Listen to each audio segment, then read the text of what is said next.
Here's how you, as a loan officer, can market yourself, your products and services without feeling salesy or sleazy. Okay. So if you don't know how to market yourself without feeling like you have to take a shower after you make that sales pitch, then you're doing it wrong and you're not going to be in business very much longer. So here's how I know what works and what does not. So I used to do it. I used to pull the lever right now of my mistake, and I'm going to share with you what my mistakes were. I was running ads, organic posts, conversations, videos. It was basically screaming, buy my stuff, call me for a rate quote, buy my thing. Why would somebody, because I told them to call me, apply for a home loan, visit my website, click the link wasn't even clickable. Why would they just be so excited to call me? So, lesson number one is we are in a service, not selling era. So before it was like, sell me this pen, just like selling the actual pen. Now it's like, what could this pen, we're more touchy feely now. It's like, what could this pen do for you? How many lives can you change with this pen? How many people can you serve through your writings, like magical putting pen to paper? So does that land with you? Like really think about the 1990s boiler room kind of sleazy salesman stuff like Kirby vacuum. I remember that's real stuff because one of my memories was Kirby vacuums going to my Nana's house and her answering the door and they were doing like this presentation. It was just like door to door sales, telemarketing. I did that in high school and it actually worked then. You try cold calling referral partners now, cold calling, even worm calling. Now you try door knocking with an agent. People call the police on you. They don't like people coming to their front door in this day and age. Open houses, people are even scared to have all these strangers coming through. It's a different world that we live in. You have to live in an energy of service, not selling. Okay. So, number two, I want every single piece of content that you create, I want you to think about marketing equals education. My new identity is an educator and a content creator. Every single time you are repurposing a video, repurposing a review, it's got to be giving value by education, and it's got to be giving them something that's going to help unconfuse them or make an impact on their heart or influencing them. It's called like persuasion, influencing them to want to work with you, not because they have to, because you jammed it down their throat, because they want to, right? So getting people to know you, like you, and trust you is so different than before. So when you get that Google review, that's content. When you do that video, when you do that joint collaboration with the referral partner, that is a great way for you to be able to then repurpose that and look at it as content. So any piece of information that you're giving can be repurposed as some other kind of piece of content. You can upload it to AI. You can say, create me a lead magnet on this, create me a webinar on this, give me 30 more reels about this, 20 more scripts, 10 Facebook ads, different angles I can take, 12 weeks email sequences, as long as you are giving value. Okay. So number three is when you are sending out emails. I do not want your emails to say happy Thanksgiving, happy whatever. That is salesy and it's sleazy, even in just the energy of doing it. Like, do you really care if they have a happy Thanksgiving or not? That doesn't mean anything to them. It is canned. It is not creating intimacy with your email list. It is not creating any kind of connection. It's really like the person on the other audience on the other side and look at it from their lens. They're seeing something that says happy 4th of July, happy Thanksgiving. And that's just sleazy in itself because they don't feel like you care. So you want to always be creating some kind of connection, some kind of intimacy. And the best way to do that is through serving them, through not selling them, through giving value, through creating content that's going to make an impact on their hearts, their minds, their family, their money, and it's going to influence them, persuade them into wanting to work with you when they're ready. Okay, so I love the phrase, we need to earn the right to ask for business. So think about that. If you go and you do a video and it's sleazy as all get out, you're begging for business, you don't even realize it. Here's what it would sound like. Hey, it's Joe or Susie with XYZ Mortgage. Things are going good here. Rates should be coming down soon. Call me today for a rate quote. Visit my website. Happy Tuesday. All right, first of all, let's just break this down. A hook, so some of the framework that you need to know is hook, three pieces, or maybe even just one big juicy piece of information. So hook, 1 to 3 pieces of value. Education, call to action is the third piece of the framework. That is not Happy Tuesday. So I'm going to break this down for you on how it is totally salesy, sleazy feeling to the audience. Maybe you don't mean to be, but it's going to come off like that. And I'm going to tell you what to do about it. Okay. So let me break it down. What's not working. Number one, a hook is not introducing yourself. Hi, I'm Joe with XYZ Mortgage. Number one, people that are following you, they're following you because they most likely already know your name. You did a loan for them. They're your neighbor. It's your dog. It's your friend. I mean, let's face it, like most of your followers are just like friends, family, neighbors if you're just getting going on social media and attraction-based marketing. Okay. So when you do your video, your followers already know your name. They don't really care what company you work for. Your non-followers need a hook more than ever, and your name and your company means nothing to them. So I'm going to give you a good hook, the opposite side of that, in just a minute. But let's break down this framework first. So don't introduce yourself. Your non-followers don't care. Your followers already know your name. So think about that. Isn't that a little bit silly if you're like, hi, this is Tom with whatever. I'm picking on like Joe and Tom and Susie. Sorry if your name is one of those, okay? But you get my drift. Never say what company that you work for, because what if you switch companies? Now your whole entire social media, all of your emails, everything's like branded and color coordinated, your lead magnets, your webinars, everything is the wrong company. You're going to feel so defeated before you even start a new company. It is so tough to get ingrained into a new mortgage company, learning their system, what kind of CRM do they use? Don't even get me into company-owned CRMs, but it's enough just to learn what processor do I go to? Like, who's the best, who do I go to? I have a question. Like, I need to lock this loan. Like, how do I access the pricing? It's a lot.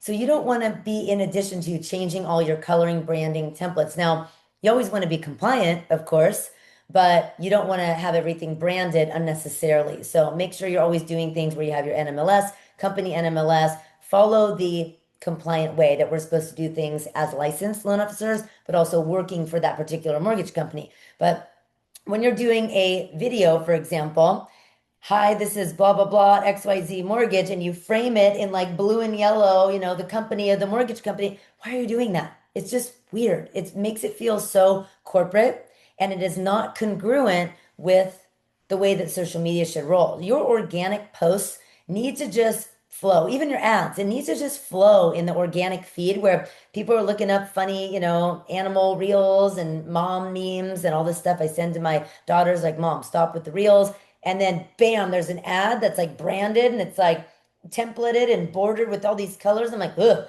ad, yuck, right? It's meant to feel very natural. So somebody goes, oh, wait, this is good information. This is great value. That's so cool. So again, number one, a hook is not introducing yourself and your companies, and it's a big no-no if you ever change companies or your company gets bought out by a bigger fish. Now you're forced to change everything. Number two, part of the framework is the value piece of it. So value is not, rates should be coming down soon. Call me for a mortgage quote. Visit my website. You're making it about you. And remember, in this world of social media, in anything, I guess, right? But in the world of social media, we are either looking for admiration. Look at me, look at me. Look how skinny I got. Look at this amazing vacation. Look at this, look at that. Or you are giving inspiration to people. You are inspiring people. You are helping out of their perceived problems. You're influencing them to make better decisions. You're helping them. So when you are doing, call me, buy my thing, apply for a loan, call me for a rate quote, you're not inspiring. You're just saying like, look at me, Rachel, I love my mortgage company. Okay. So give value instead. Number three, call to action is not Happy Tuesday. If you're creating a reel, something like that, I mean, I guess on an Instagram or Facebook story, it's only up for 24 hours. So it's going to still, if you say Happy Tuesday, it'll still be up there for a portion of Wednesday. That's not a call to action. People don't need to be reminded what day of the week it is. It's really just a nervous thing. And if you want more information on this, if you're loving this, you're like, oh my gosh, I'm seeing things more clearly when it comes to marketing and how to not be sleazy, go ahead and click for my upcoming free webinar. I always have freebies that I give away to give you value and serve you and love on you to help you get to that next set point, that pop through that to that next income ceiling. So go ahead and click around up here, down here, there's links, all kinds of stuff. Okay. So, and if you're listening to this on Audible or on the podcast, go ahead and find it in the footnotes, show notes. Okay. So I digressed. Okay. So what you want to do is, okay, so no happy Tuesday, no happy Wednesday. It's a nervous thing that we're doing. So you want to get away from that. It's actually just like, hey, just wanted to hop on and do a quick video. It's Tiffany with XYZ Mortgage. It's a nervous thing, right? Now, I celebrate you for playing full out and getting on and doing that video or posting that ad or creating that flyer that says applying for home loan today. Some people aren't even doing anything. So I celebrate you. No shame, no blame, just game. So better call to action. We're going to talk about that next. Okay. So no happy Tuesday, no thank you, no have a great day. That's a nervous thing. People need to be told what to do. Okay. So let's talk about the good stuff. Let's talk about what actually works that will not make you feel sleazy and salesy, like you have to take a shower after you do the video or run the ad or send the email, whatever. So best thing for you to do is follow a hook value call to action framework, a hook. We are fighting for attention in 3 seconds on social media. Even with people that know you and love you, they will scroll right by you if you're doing the buy my thing kind of framework or no framework at all. So a proper hook, let's say your ideal client is first-time homebuyers. So ideal hook is top 3 misconceptions of a first-time homebuyer. That would stop my scroll. People need value education. You need a reason for them to stop the scroll where you get their attention. Then you bring in the value part. And people love numbers when you say like number 1 myth or top 2 things you can do right now to invest in your first or your fifth house or top 3 misconceptions when it comes to first-time homebuyers. So here's the value section. So I'm going to give you 3 different parts of this. And I use this script all the time because it's such a great way for 51% or more of the markets are first-time home buyers. So it's a great script. Go use it, practice it, put it in ChatGPT, make it your own, do whatever you want. Copy it directly, word for word. I don't care. Okay, I just want you to win. So 3 things. Number 1, that you think you need perfect credit. I've helped dozens of people with less than perfect credit buy real estate, build generational wealth.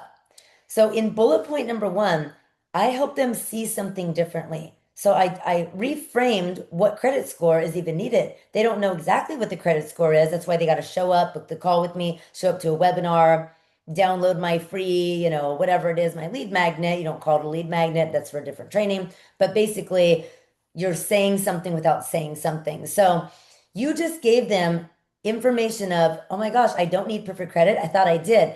And you're saying, I help dozens of people with less than perfect credit make money. Okay. We are in the business as loan officers to help people make money. You also gave them dozens of testimonials in their brain without even them being aware of it.